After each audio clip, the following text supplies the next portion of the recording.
go play your Rengar, go have fun. Yeah, I mean, especially with the inconsistency of Ambition falling to really strong jungles. When you're going up against Score, one of the strongest and most experienced jungles in LCK, I would actually trust Haru. It's funny to say, as Ambition himself is a veteran, but in this patch, in this time period, I would actually trust Haru personally. So look at that. They try to go for a pick, KT, but it doesn't work out. And meanwhile, you got that Maokai ultimate coming in. Pawn just loses half of his health. Haru gets out of there. Score, again, kind of just useless. Up in the front, not doing much. And KT just slowly falling one by one. Samsung, it looks like they're in a fantastic position to take game number 1. Core JJ not able to get that engaged, but it doesn't really matter as everybody on KT is so low. And it looks like in about 33 minutes, Samsung going to take the dominating game number 1 victory. You could see the mid lane play and why they had to do it, but in the end, Samsung's so far ahead. It felt like these two teams had a very specific idea, a very clear idea about what they wanted to do this first game of 7.14, and it was essentially just a battle of theory, and Samsung came out on top. They definitely did. I feel like they had a much better draft. I think it was much easier for them, especially on the blue side. I'm very curious to see what KT will bring in terms of bans for blue side for game 2, because you think about the Maokai, that's extremely scary. They didn't really have an option or any answer to the Maokai. But then you think about Rengar for Haru, you got to take away that pick, right? But what about the super comfort pick of Cassiopeia for Crown? And what about Core JJ and his Zyra? Not to mention a top-tier ADC in Kalista. Basically, every pick that Samsung brought in was extremely, oppressive for Samsung against KT, and they have a lot of thinking as they go into game 2. You know, this statement was basically true for whoever loses this first set, but I bet KT right now, they're really hoping that the break wasn't 15 minutes. They're probably hoping for about 15 hours, 15 days maybe. Yeah, they need some more scrim time before they go into this one. I mean, they're not even going to leave the booth. They're going into review right away, and let's take a look at some of the highlights from that game. So Pawn, he just doesn't have any mana. He overstays and he just underestimates the amount of damage that Crown can do with the mana that he had left. It doesn't matter how low he is. And here they just pick on him again. I think the Rengar damage, this was a real big, first surprise. I don't think KT expected that type of damage to come out of the Rengar, and after that it was just a snowball. Yeah, you could see Nunu trying to be relevant in 2017. We'll see if he makes his way back. I doubt it. Did help out in the fight, but I think this was just because Samsung went for kind of a risky Baron, a somewhat risky Baron. You know, they had so much damage and objective taking potential, but at the same time, KT was right down their throats as the follow-up came in. Deathwood is one moment there, but after that it was the Samsung show again and again. I really would have liked to see the repeated twisted advances here, but at least we get this. Haru deleting Pawn. Pawn actually ate the Nature's Grasp, the ultimate of Maokai, instead of Deft, and he walked in front of it. He ate it, and he's like, okay, I'll protect my ADC, but then he just got wrecked in the mid lane, so got to be careful about that kitty. He's stalking you from the jungle. Well, again, I can't help but think it's the picks, right? We had about 5 or 6 totally new picks in the tournament, and these players, sometimes, they're professional players, but even they might get a little bit confused, maybe miscalculate, not, expect exactly what could happen. And this final team fight is, when you see Ruler flashing forward, you know it's over. Well, here we go. Going to take a look at the result. I would have to agree with you. I think Samsung heavily won that pick ban phase, and it's going to look a lot different coming into game number 2. You'll see that Deft, he had a lot of damage. They were focusing around him. They were trying to make this, protect Lucian comp work with the split pushing of Trundle and the support damage of Talia, but didn't really work out as they got too far behind with a couple of botched team fights. Again, the philosophy I feel was true. It was solid. Deft's 22.1k damage. That's not just Deft. That's the Nunu and the Ardent Sensor from Janna coming in, but just Samsung with the better idea. Samsung with the better read, the better, theory coming into this game and how they wanted to approach it on this new patch. Of course, Crown having a great game on Cassiopeia as well. I think that makes it 3 games back-to-back. Well, discounting the MVP series, but Looks like We'll try to Cassiopeia. forget that series ever happened, but Cassiopeia looking like one of these important picks for Crown. yeah, as I said, lots of picks to try to take away from Samsung going into game number 2. But before we go into game number 2, we will go to a quick commercial break. We'll see you then.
If you're here to watch Samsung versus KT, you're in the right place. We're here at the Nexon Arena. Samsung able to take a very dominant game number one in about 33 minutes, getting so many comfort picks, bringing it back to spring, and looking quite good, Bina. You say comfort picks, but I say all kinds of craziness. Crown gets the MVP for that Cassiopeia, really keeping that BBQ-inspired streak going. It all started off with the solo kill onto Pawn, and Crown telling everybody that, I'm fine. What MVP game? That never happened. Yeah. And we were debating who would be the MVP. We were thinking about, you know, maybe Haru, but Crown definitely did have that solo kill, set up a bunch of kills further on in the game, so did quite well on the Cassiopeia. Should be very happy with that game. Wouldn't be surprised to see a band away from him in game number 2. Well, speaking of bans, there's so many crazy things that happened. Just going down the list, we saw Rengar, Maokai, and on the side of KT, Trundle and Janna, so I have no idea what to expect from these bans. I'm going to be honest with you. Yeah, well, I think Samsung, they're going to be holed into kind of the red side bans, right? You know, the Caitlyn, the Elise, obviously, the Zac, but Crown, he's got to wake up before we get into game 2, so we're just going to wait on this. Looking a little stressed, but, you know, I think there's no shame in his game, especially from that first set. Want to see more of that Cassiopeia or anything else he could bring, really, because that Samsung game plan was fantastic. It was a pleasure to watch. Call Crown, he's crying. No, he's probably just, you know, tired from practicing endlessly. Yeah, he just looks like he's got a bit of stress going on, as you were talking about. So kept his eyes open for the entire 30 minutes of game number 1. We'll hope that he gets some time to blink in game number 2 as we hop into pick and bans for that game. KT with the first ban, they are thinking about it for a while. And it's Maokai. No more Maokai for Cuvee. No more of that undying, you know, tankiness. Although I have to imagine Cuvee has other tanks up his sleeve. Yeah, but Maokai definitely is the very oppressive pickup in the top lane and in the jungle nowadays. The Rengar ban following suit. Yeah, definitely makes sense. Want to take that away from Haru. What will be ban number 3? Well, you said Cassiopeia. Could be that, but there's other big picks, you know. If you don't want to play Kalista, maybe you ban that. Cassiopeia. There's still Galio available, but they decide to go with taking away Crown's Cassiopeia. Looking at the Samsung booth, they don't look all that perturbed. They're just like, okay, we got other picks up our sleeve. That's no problem. Well, again, judging from the importance of this match, a Thresh ban against Mata. Oh, I don't know about that. They're leaving Elise to score. They're just going to take the Kalista, though. Okay. Feeling good about that one. But that means that Haru will pick up that Elise immediately. So they ban out his Rengar, but then you give away his Elise? I don't know. I don't know about that. It's a great takeaway pick from Score, and I think KT just really wants Deft to take over this game. Maybe he was great in scrims leading up to tonight's match, but a Kalista for Deft, I'm not against it. And a Tristana going on the way of Ruler as well. Ruler basically playing everything he hadn't played up to now tonight. Playing that Kalista in game 1, and now he's about to take the Tristana. I mean, unless, you know, it's something totally crazy and this Tristana is going somewhere else. Strongman Smeb. Song Smeb. That must be his last name. Smeb Song, yes. Yeah. First name obviously being Smeb. First name Smeb. Last name Song. Yeah. Score just going to pick up the Gragas. I mean, this has been a big pick for all jungles across LCK, so not very surprising that he will pick that up. One of the big engaged jungles. Great comfort pick for him, and another comfort pick, should I say, for Pawn. He's played it about 8 times this season, or split rather, and then Lucian mid. It has to be mid, right? That has to be Crown, because Crown not a big Galio player. Yeah, it still can be flexed up into the top lane, but when you're going up against the Galio, I think definitely the Lucian is a good idea. So, could for sure be for Crown. We'll just have to wait and see, though. We see the Rumble ban coming back from Samsung Galaxy, really giving Smeb the respect on that pick, because much like Crown not playing a lot of Galio, Cuvee not playing a lot of Rumble himself. Definitely a ban that makes sense. But we'll have to see what KT responds it, and it's to Alistar against Core JJ. Well, Tristana Alistar is very oppressive in the bottom lane. You just want to take that away, and it's one of the big engage tanky supports that's available. I wouldn't be surprised to see a Braum ban as well, because, you know, when in this meta with all of these tanks, you want to take away those options away from the bottom lane when you already don't have too many tanks on your side. Like you said, Samsung Galaxy, they just continue to focus the top lane, but I wouldn't be surprised to see that support ban coming out as the last one from KT. Although, really thinking hard about this one, they're deciding to ban the support Kennen instead, and I can't really fault that at all. Definitely one of these huge supports that loves to just go all in on you and stun 4 members, and it's fantastic with the Tristana and the Lucian, so do like that idea. They do pick up the Jarvan for the top lane.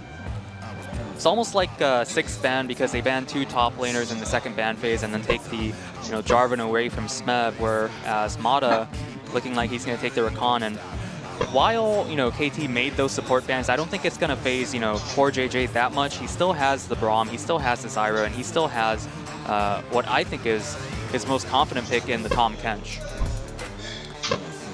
Definitely could be an option. As you can see, only more engage being picked up for KT, and with Shen as the final pick, it's going to be a Protect the Kalista pick with all of the engage you can possibly fit onto one team. And we saw this in 7-13. We saw this tanky meta. It's fantastic. And look at that! The counter Taric! I love it!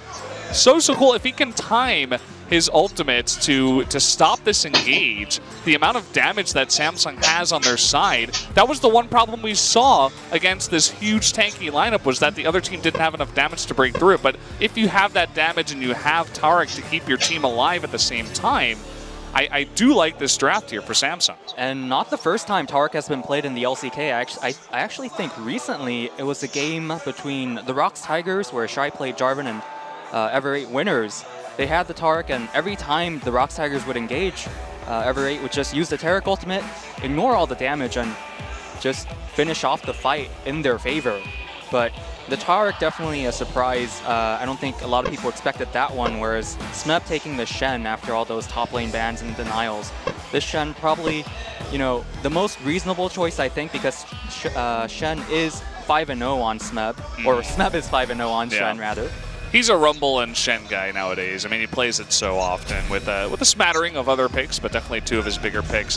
Taric also got buffed slightly in 7-14. I mean, his heals for more, costs less mana, so that's pretty cool. Also, looks like his stun is a little bit easier to get down, especially later games, so that's also nice as well. No changes to his ultimate or anything like that. But we're just getting one final look at the compositions here. Lots of damage on the side of Samsung with that Taric and Jarvan to protect and to attack. He protect and he also attack. Definitely somewhat of a more standard game this time around, but we'll have to see what happens as we get into game number 2 between KT Rolster and Samsung Galaxy. Yeah, so let's jump onto the Rift right now.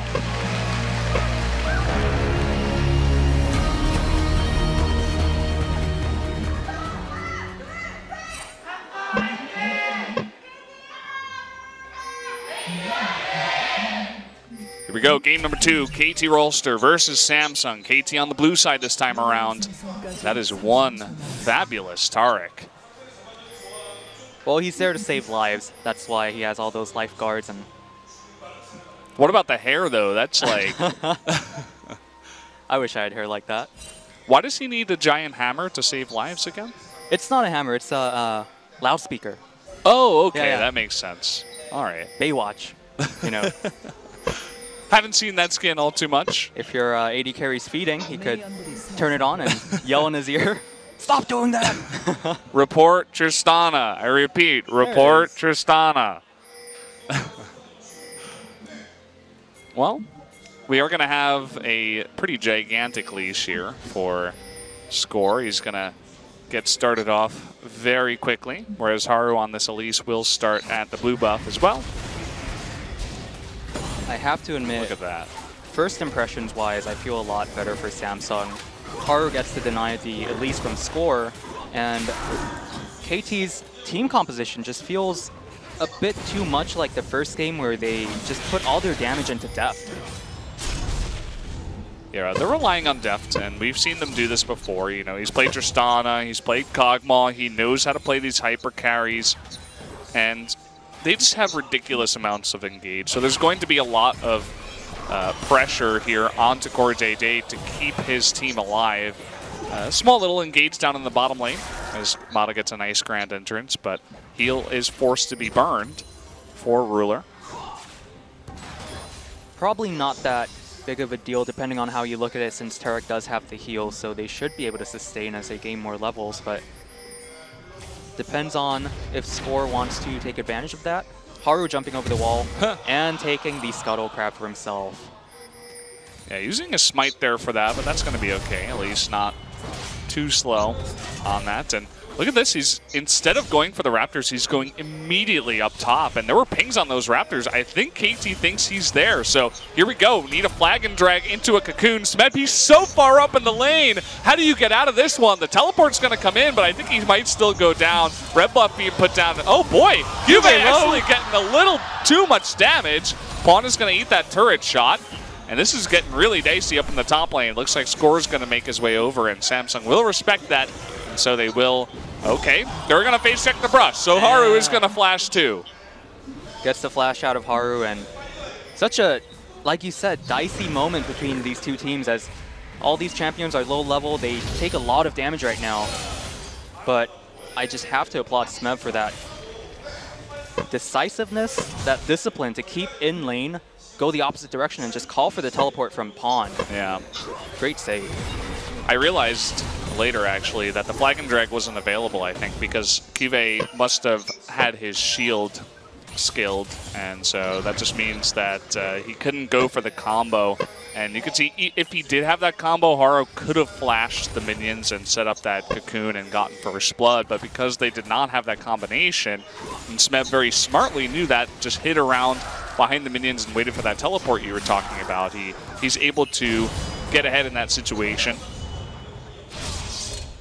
And meanwhile, in the bottom lane, much like the last game, we do have a first Mountain Drake, but this time, KT the one's pressuring Samsung at the turret, and maybe a kill. Oh, the Ignite coming down here, and the Ren, first blood. What a play there from the bottom lane. We only got to see the last half of that, but must have been some kind of grand entrance, and Ruler not getting out in time, even burning his flash, but still dying. So many summoners burned right there. Deft only picking up, retaining his heal, but Samsung Galaxy using everything. No doubt, KT realized that, they burned that early heal and they had the kill pressure onto that lane, and they made the most of it. Yeah, so we were talking about putting all their eggs in one basket, into the Deft basket. I think, well, it's working out so far, as him and Mata in the bottom lane, definitely one of the strongest bottom lanes to deal with in the entire world. And Deft just shoring up some of those inconsistencies he's had. He's looked very confident in recent games, so let's see how this went down. Yep, you called it exactly, the grand entrance into the Kalista follow-up. And you can dodge the Taric stun as Kalista so easily. I mean, you just hop around it. You're like, okay, yeah, lol, Taric, what are you doing? Just sitting there healing your Tristana, that's about it. But yeah, not really respecting the range of the grand entrance, and he got hit by it, so that's really on Ruler there. Looking so carefree as he makes it happen too, but I just want to point out, in the previous game, KT's Pawn got killed in lane, and usually when you're looking at these teams and looking at the caliber of these teams, you expect something really, somewhat of a master stroke, if I may say so. But a lot of these first kills, these early action is coming from just mistakes in lane. Much like the death of Ruler right there. Yeah, they don't have an extremely fed Crown, not just yet. He actually does have a very big lead, though, in the mid lane, as Pawn did burn his his teleport to save Smeb up in the top lane. But here we go. We do have a rotation down there trying to engage, but Score's coming in. There's the grand entrance with the Stand United. Shen's going to get involved here, and Core JJ, he's all alone. They can't save him. That's going to be another kill going over to Deft. Excellent set play from KT, and I really hope we get the replay starting from the moment where Crown's Lucian makes his way to the bottom lane, because KT saw the whole thing with their wards, and they let him come in. They put in Mata. They used the Shen ultimate to make what was, if you think about it, the most obvious play that could have happened. Yeah, I mean, he came on down. I think he might have walked over a ward, and it was just telegraphed from minutes before that he was making his way down. Easy counter engage there from KT, and I said I liked Samsung's composition, but you're not going to like any composition when you're miles behind, so they're really going to have to somehow make it through the laning phase first, as KT is off to a fantastic start. 61 CS to 40 and 2 kills over to the side of Deft in the bottom lane. Now swapping Smeb and Pawn so that the Galio is pushing up top and Shen is farming against the Lucian in the mid lane. I like this because, what does Galio do? He pushes. And this should be a lot of extra pressure that Samsung did not want onto their top lane tier, outer turret. Now that the bottom lane has been demolished and they already received enough pressure in the bottom lane for Samsung. They're going to turn their sights to the top lane, try to make it even across all lanes. Yeah, we just get another look at the replay here as it was a really nice engage once again by Mata. Knew he had the Shen to follow up with the support, and Cortez, no flash, no way to get out of that. He was pretty much just boned from that point on, so like you said, just accept it. Like you said, they knew Lucian was on his way down as soon as he stepped into that mid lane brush, and he saw him. He was spotted again by the control ward into the bottom lane entrance on the river. So KT, pretty omniscient there, if I may get a little biblical. Well, it's going to be up to Crown, really, to carry his team from here on out. He has had a pretty untouched laning phase, and he is just farming as much as possible, the most in the game currently. Can definitely become a very strong Lucian with a lot of support in the late game. They just got to get this Taric past the laning phase and into the late game, because you can see even with the buffs, having a really rough time dealing with one of the current strongest bottom lanes in the game in Kalista Rakan. So can't really blame them all too much. You know, a couple of mistakes getting caught by the Grand Entrance, but it's extremely hard to deal with these two picks. And speaking of farm, you know, Crown may have the most farm in the game, but I feel like the biggest difference right now coming in between, oh, hold that thought, is Smeb. Oh, he goes for the taunt. Yeah, the taunt comes in, and Kive respecting it enough to even flash. As, well, Shen, he doesn't just protect, he actually does attack as well. We'll just finish off that thought. Kalista up a lot of CS over the Tristana, and Tristana being a late game pick, I feel like the AD carry troubles. Oh, KT's coming back for the... Okay, the flash taunt in here, but where's the rest of KT? They're a little bit late to the party. It doesn't seem like it's going to matter. Smeb, he is going to survive at the end of it all, and an easy cast to push away Hara, but here comes Crown. Does still have the culling and everything, but here comes Mata as well, so just tapping him saying, hey, get away from my big gargoyle, and another kill does go over to KT in the top lane. Again, one team makes a move and the other team responds appropriately, as you could see Haru almost could have turned that one around. He stopped the heroic entrance from Pawn using a Leaf Cocoon, but still too much damage, and Cuvée does fall in the end. You can see the early Bramble Vest picked up here by Galio. He's not really going to be in danger of dying to Illusion at this point, so it's just Crown doing Crown things and farming until 40 minutes. Hopefully his team gets there, but as I said before, they're really going to be relying on that Lucian as we get later on in this game. As Ruler, he's still level 6. And he's way behind in farm, and the Tristana, who already has trouble in the mid lane, or rather in the mid game, getting this far behind early on, it's just going to extend that timer for the Tristana to get strong. Exactly, and this time KT's plan working almost flawlessly up to this point. Deft is ahead, he's farming, he's gotten 2 kills for himself, and again, this is a Kalista. It's not exactly, you know, the pick that we saw in the last game, but I would feel a lot more happier with Deft on Kalista as we take a look at this replay. Yeah, just easy cleanup. It was a nice idea by Cuvée to get the Cataclysm down underneath the turret, and it almost killed Smeb, but not quite. And just zoning out the Elise at the same time was Pawn, so definitely a team effort to make that one happen. Already with all this pressure up in the top lane, they do rotate Deft and Mata up here, and Cuvée can't really do much. Fate's Call comes out, the Grand Entrance, here comes Score, and that is going to be a dead Jarvan.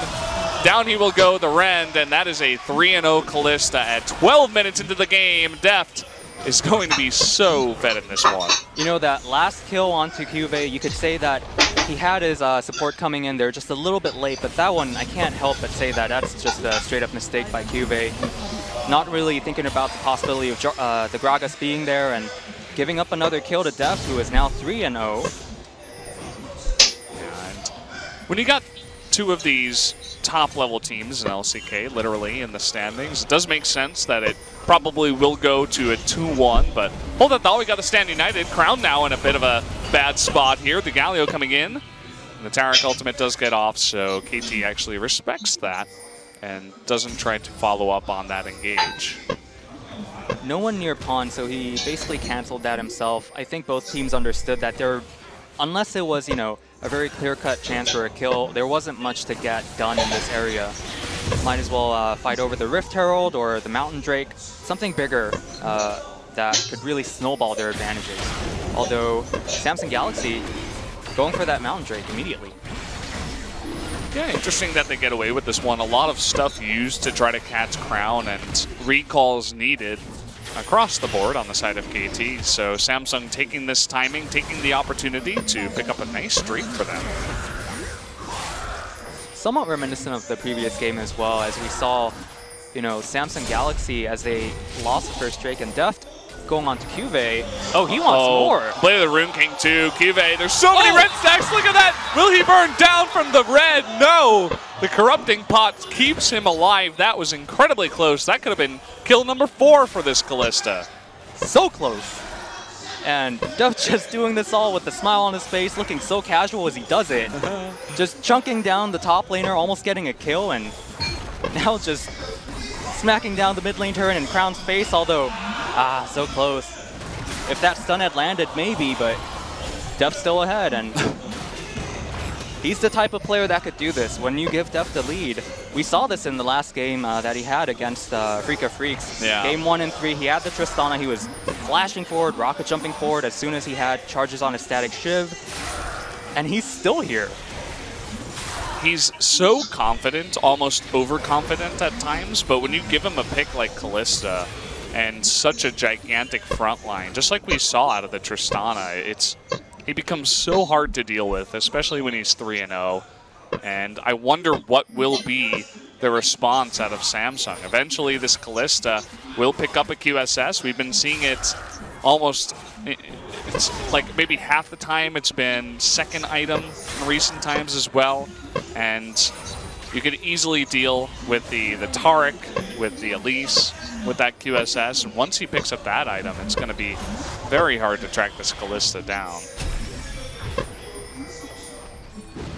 So Score going in onto Lucian with the Shen ultimate, and again here we see, oh no, I was wrong. Haru interrupts the heroic entrance again. Really great awareness by him to stop the Galio 2 times out of 2 so far. The heroic shutdown.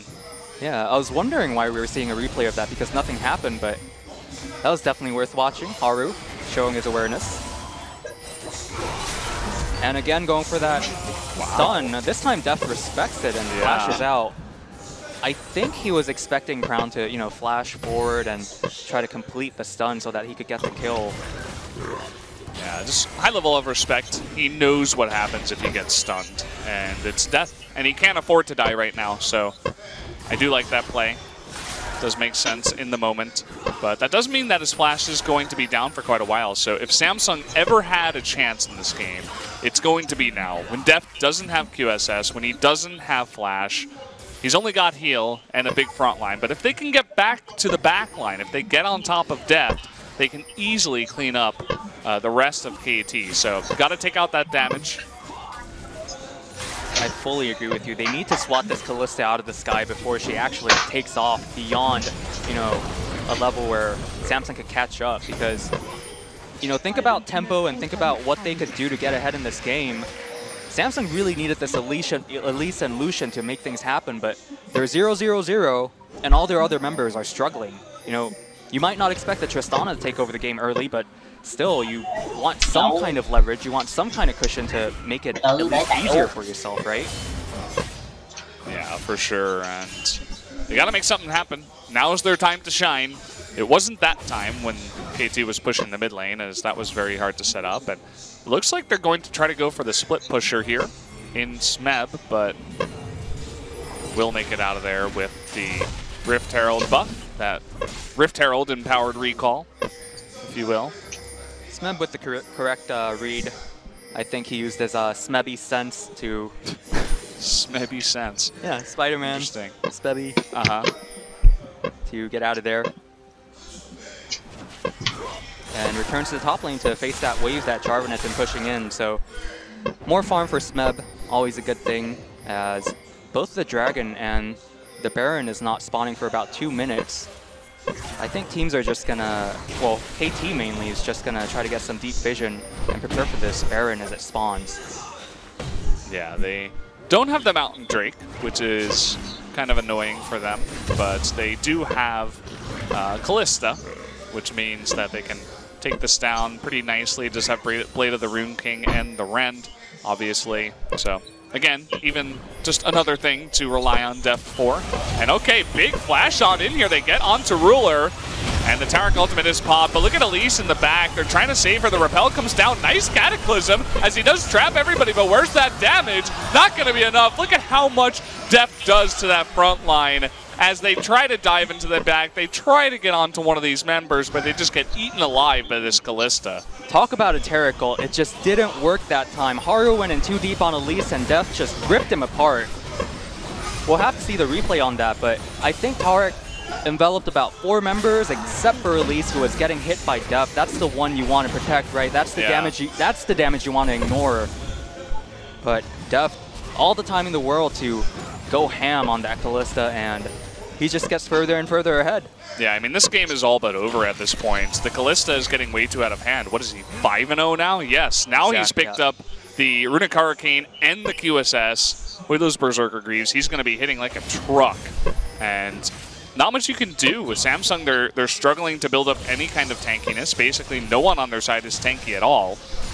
And they're just relying on the Taric ult, as you were talking about, to keep them alive and have that amount of time to get on top of Deft. But as his flash comes up and as he has QSS after going 5-0, I think this is going to be the big moment for KT to take this game. We do have a pause. Not sure exactly what's going on, but we'll just have to hope it's not a skin issue anymore. 19 minutes in the game, somebody realizes, oh, I didn't want to play this skin. Ruler's like, this Tristana skin sucks. Can I switch? Never again. Never again. The camera's on Score, so maybe it's because of him. But again, we'll just have to wait on this one. But KT definitely looking a lot stronger in game number 1, as they didn't have as rough of a draft on the blue side, and they were able to pick up that Callista very early on, and they're using that to great form here in the game. Now, looks like the problem was with Score. Yep, we're right back into the game. Just to announce the issue, Score touched the microphone volume by mistake, and you know, you have to adjust those. The staff, rather, has to adjust those, so quick pause. It happens. Yeah, not a big deal. No skin issue, no monitor issue, no chair issue, nothing crazy. And so that is going to be a Mountain Drake going over to KT as we enter this game once again. And, well, I feel like KT is in a position where they can just, going into the Mountain, or rather the Baron over here, and taking that out, as there is a nice bit of vision for Samsung around the red side, so at least they do have position in the jungle for now, and they do have vision of this Baron. But with regards to this Baron, I feel like KT is so far ahead, just looking at the gold lead, but also Smeb going down to the bottom lane as well, and he's a Shen. You know, he doesn't need to be near the Baron, so they're already ahead. They have great vision around the red side jungle of Samsung Galaxy, and Smeb could always come in with Stand United or a teleport. So many things going right for this Baron. It's almost like it's meant to be. All KT has to do is go over and just claim it for themselves. Yeah, again, they do have, Samsung does have an opportunity to still come back in this one. It's a rough run. It's definitely very hard to pull off, but it's basically catch that Callista. See if they can actually do it. Reminds me of the bunny from Super Mario 64 that just runs around the hallways that you could never catch. That's Deft on the Callista right now. Maybe that could be the next big mobile game from Riot. You know, we had Blitzcrank's Poro Showdown, was it? The next one could be Catch the Callista, where Callista just runs around and you just have to click on it really fast. perhaps, in the future. Not a bad idea. And KT, we're seeing more of this. We're going to go all up in your jungle, all up in your grill, steal your Grom, steal your Raptor, steal your girl. Yeah, they're definitely looking to take down Tristana and Elise if possible. Mata is getting really frisky here. Still has that Stand United, so he knows that he's safe. Oh, Haru's gone. I mean, Haru just getting caught there, not respecting it. This happens all the time from these teams that are behind in that exact position, actually, where the support baits you into thinking that he's going to get caught. And especially when they have a Shen on the side, that is a huge mistake for sure on the side of Haru. And I mean, Samsung was already behind, but now they don't have a jungler, so I think you just got to let this one go. Immediate Baron attempt by KT because, I mean, at this point, if you don't go for the Baron, you're doing it wrong. And I agree 100% with you, especially, you know, looking like the support gets picked off, but turns into an advantage for KT. Let's look at it again. Again, Mata. He could have died, but no. He knows everybody's behind him. He knows he has the heroic entrance. He knows he has the Kalista ultimate. So, free jungler, free Baron. Yeah. And this is exactly what happened against the Afrika Freaks as well. Exactly. This is why the domestic, media, domestic, casters and analysts call KT the pedal to the metal team because they love pressuring all three lanes at once and getting all up in your face, all up in your jungle. Yeah, Mata loves to ward that brush and say, "Come at me, jungler." And Haru, all he had to do is burst Mata, and just back off. Cocoon him, do your combo QW, and then just walk away. Don't go in and try to kill him before KT responds, because they're all staring at him, no doubt, and that's exactly what happened. So, we got Baron on the side of KT, and they're looking to push here. That top tier 2 has gone down, but you can see they can try to push onto the inhibitor, send Shen bot, keep Galio in mid, and just pull off a 3-1-1, as it seems here on the map. Going for that omnipresent push, as always, is KT's signature move, I believe. Or, as I would call it, KT's signature move. Well, it's definitely the move that they have available to them with this composition, of course, right? Yeah. The Shen, down in the bottom lane, can easily split push against that Jarvan, and just needs to get out of range if he wants to go for the Stand United. And we're going for a play here. Oh man, Haru, he gets charmed up. Another mistake, just running straight into the Rakan. Definitely not what you want. Mata still has his flash too, so you could definitely see another engage like that in about 60-80 seconds once he gets his ult up again. So that's going to be the turret. Turret number 1, I should say, inhibitor turret number 1, as they move in towards the mid lane. They don't have an Elise anymore, and they're looking to take down all of the inhibitors that they potentially can in this base. As soon as the first inhibitor goes down, Smeb moves up from the bottom lane, carries or escorts that mid lane into the mid lane inhibitor, and now they get 2. So, bottom inner still remaining, but Def a little bit of trouble, but he's like, do you really want to fight me right now? Do you really want to fight me right now? Tarek doesn't even have his ult. That was their one opportunity to win a fight, and they go for it, and obviously it does not work. So down goes the rest of Samsung. A triple kill for Deft, as he is now 8-0, and that, with that play, KT is just going to end this one. 12-0. At least Samsung was able to get one dragon, so it's not a perfect game.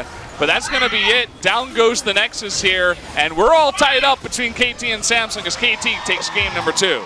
The Lucian couldn't do it, but the Kalista could. Def ripping Samsung Galaxy apart. Literally, in fact. Oh, yeah. Every time he used a Ren, somebody's dead. And he just keeps rending again and again. So, I just remember the pick ban phase where I was like, I can't believe that Elise threw. They picked Kalista, what the hell? It all makes sense to me now. But on a more serious note, they did destroy in the laning phase. And part of that is that Tara pick did not really work well into that lane, as we saw. I think they're going to have to rethink that pick. We were